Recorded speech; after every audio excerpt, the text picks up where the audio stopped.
Children, it's important that you know how to sing the alphabet song. Kasi pag kinakanta ninyo, ako na to sa bitawan to, ang pukpuk ni teacher.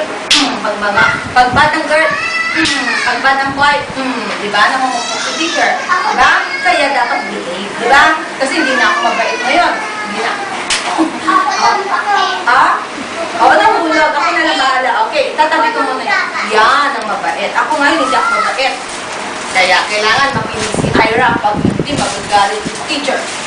Okay, now listen. Kasi pag mabait si teacher, hindi nakikinig si Jello. Ay, makikinig na pala. Okay. Katulad dito, anong letter to? Diba sabi natin, we have big letter A and small letter A. So like what I said, dapat alam natin yung alphabet. So kasi sometimes we seem to forget that the letter that will follow. Pagka alam niya yung alphabet, teacher will teach you sa pagka-kinder na nursery. Upo mo na. Walang nakatay yung mabait na bata. Okay, yes. Lahat ng mabait na kapo. Okay, listen. Pagka alam niyo talaga yung alphabet, alam niyo that A, ang susunod ay B. The letter that will follow A is B. Followed by? Ano to?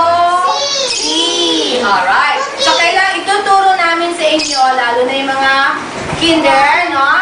First, the sound of these letters. And ang susunod, alam na alam ninyo. What comes before B? Bago mag-B. Ano naman yun?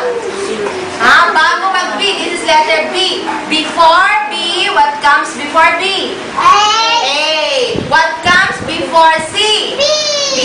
What comes after A? After. Yun. Pagkatapos. Between A and C. Ano yung nasa gitna niya? B.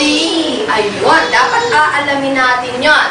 Kaya yun ang ituturo natin sa inyong totoong klase na. Now this time, it's just an introduction of everything. Okay, now listen. Now you should also be familiar with the words. Let's say, anong letter